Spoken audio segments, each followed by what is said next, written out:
Hello students, Ram Ram सारा नए। ये क्वेश्चंस हर स्टूडेंट के माइंड में रहता है कि बीएड के एग्जाम्स में अच्छे मार्क्स आपको कैसे लेके आने। तो कुछ पॉइंट्स हैं, उन चीज़ों का ध्यान रखना, ठीक है ना। आपके अच्छे नंबर आए होंगे। देखो, सबसे पहले हेडिंग बनाकर क्वेश्चन करना। हेडिंग बना के मतलब 16 इतने बड़े बड़े क्वेश्चन आओगे तो मेन तो है नहीं, कोई भी टीचर चेक करने वाला है वे सारे पढ़ देंगे। तो मेन हेडिंग जितना अच्छा आप हेडिंग बना के, जितने अच्छे मतलब ब्लू और ब्लैक पेन ले लेना, ब्लैक पेन से हेडिंग बना देना, ठीक है ना। जितने आप अच्छे हेडिंग बना के आओगे उतना ही टीचर ने अच्छे से मतलब नू बेरा लग जाएगा इस बालक ने कितना उस नॉलेज, उस सब्जेक्ट के बारे में नॉलेज है। उसके बाद है जो फ्लो चार्ट हो, अगर मतलब किसी भी एक अपने फ्लो चार्ट के माध्यम से अगर डायग्राम बन सके तो डायग्राम बनाओ, ठीक है ना। बहुत अच्छे से डायग्राम बनाओ, इतना अच्छे तय भी नहीं है कदे उसे एक डायग्राम में लगे रहो, ठीक है।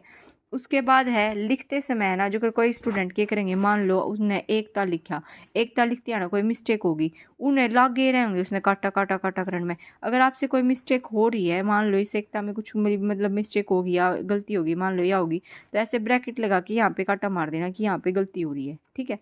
ज़्यादा काटा पीटी या गलती नहीं मत करना। उसके बाद 16 नंबर का क्वेश्चन है तो 7 पेज तो कम से कम लिख के आओ। 8 नंबर का है तो 4 पेज लिखो, 4 नंबर का है तो 2 पेज। मतलब सुना भी होगा कि बीएड के एग्जाम में ना लिखने के नंबर मिला करे, कदे भी मतलब ऐसे नंबर नहीं मिलते। जितना आप लिख पाओगे ना, जितनी आप सीट भरकाओगे उतने नंबर मिलेंगे। इब्नू भी नहीं है 16 नंबर का क्वेश्चन और आप 16 पेज भराओ, ठीक है ना।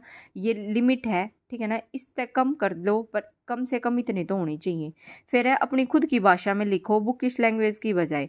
मतलब बीएड में अगर आपने अच्छे मार्क्स लेने हैं ना, तो मान लो कोई बात है उसने अपनी बात अपने भाषा में, जो अगर आप किसी से समझा रहे हो, मतलब उसने उसके उसमें लिखो। नू नहीं है कि किताब भी कीड़ा बन जाओ और किताब में जो लिख रखा है कि डिट्टो चिपकाओगे, ठीक है ना। उस दिन आपके मार्क्स कटेंगे, टीचर ने नू समझ में आ जाएगी मतलब ये तो एक रट्टू तोता है और मतलब रट के लिख रखा है। तो इन सब चीज़ों का ध्यान रखियो। और उसके बाद देखो, कभी भी अगर आपने आंसर शीट मिल रही है तो उसमें क्या है, एक तो साइड में स्केल था ऐसे ब्लैक पेन था, ऐसे साइड में लाइन खींचा करो। कम से कम एक स्केल के गैप की होनी चाहिए। नू भी नहीं है कि इतनी एक सीट आपने इतनी लाइन खींच दी, ठीक है ना। कुछ इसका मतलब थोड़ा डिफरेंस ध्यान रखियो, ज़्यादा भी नहीं है ज़्यादा कम भी नहीं, ठीक है।